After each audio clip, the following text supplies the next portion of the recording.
સુરતમાં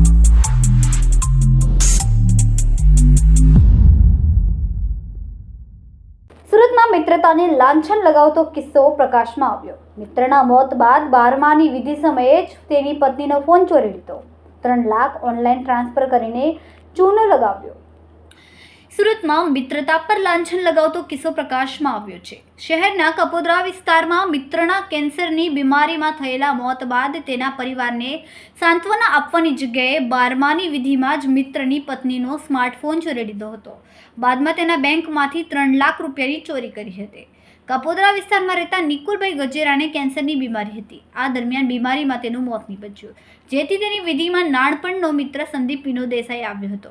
પરિવારની સાથે હર હંમેશા રહેતા સંદીપની સાથે પરિવાર તમામ વાતો શેર કરતા હતા, પરંતુ પેટમાં પાપ લઈને ફરતા સંદીપે મોકો જોઈને 12માની વિધિમાં પરિવાર વ્યસ્ત હતું। તે દરમિયાન મૃતક નિકુલભાઈ અને તેના પત્નીનો સ્માર્ટફોન ચોરી લીધો હતો।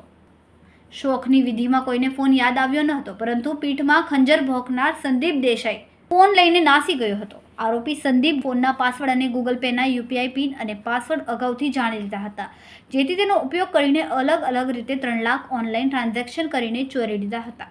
આ અંગેની જાણ જ્યારે મૃતકના પરિવારને થઈ ત્યારે તેઓએ ઓનલાઈન EFRI દાખલ કરાવી હતી, જેથી કાપોદ્રા પોલીસે મોબાઈલ ઘરફોડની અને તે મોબાઈલ મારફતે 3 લાખ ટ્રાન્સફર કરીને અંજામ આપનારો ચોરીના ગુનાના મુદ્દામાલ સાથે 3 લાખ અને મોબાઈલ ફોન સાથે ઝડપી લઈને વધુ તપાસ હાથ ધરી છે। કેમેરામેન સેનિલ વિરાણી સાથે Vishal Chhetha, Manav Prabha news, Surat. Kapodra police station ખાતે એક ગુનો નોંધાયો હતો। એ ગુનાની હકીકત એવી હતી કે એક વ્યક્તિ છે નિકુંજભાઈ, એમના ઘરેથી 10,000 રૂપિયાનો એમને એક મોબાઈલ ચોરીની ફરિયાદ નોંધવામાં આવી। માનનીય સીપી સાહેબ તેમજ સેક્ટર સાહેબ, ઝોન 1 સાહેબ તેમજ એસીપી એ ડિવિઝન સાહેબની સૂચના અને માર્ગદર્શન અનુસાર આ ગુનામાં આગળની કાર્યવાહી આગળ કરવામાં આવી। તો એના આધારે અમને એ વ્યક્તિ મળ્યો। ત્યાર પછી એમ જાણવા મળ્યું કે એ મોબાઈલ ચોરનાર વ્યક્તિ હતો, એને પોતાનો જે મિત્ર છે કે જેનું મૃત્યુ થયું છે, એનો 12માનો પ્રસંગ હતો, 12માની વિધિ હતી। નિકુંજભાઈ નામનો વ્યક્તિ હતો, એનું મૃત્યુ થયું હતું અને એની 12માની વિધિ હતી। તે દરમિયાન એ વ્યક્તિએ નજર ચૂકવીને એ મોબાઈલની ચોરી કરી।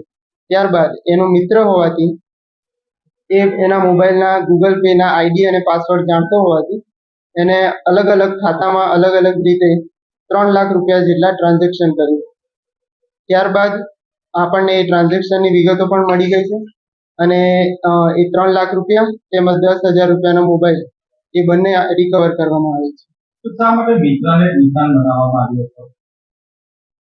એમાં એવું હતું કે એ વ્યક્તિ આર્થિક રીતે થોડું એને પૈસાની જરૂર હતી અને એ ગુનાહિત માનસિકતા ધરાવતો હતો, આથી એને પોતાના મિત્રને ટાર્ગેટ બનાવ્યો।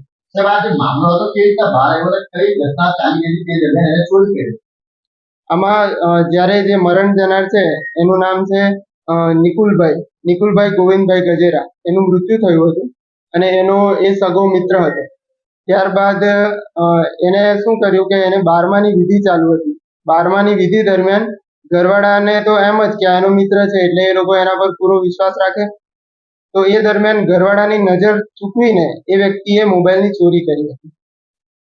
અમારા વિડીયોની નવી અપડેટ મેળવવા માટે સબસ્ક્રાઇબ કરો માનવ પ્રભા ન્યૂઝ ચેનલને, બેલ આઇકન ક્લિક કરો લેટેસ્ટ વિડીયો સૌથી પહેલા મેળવવા માટે।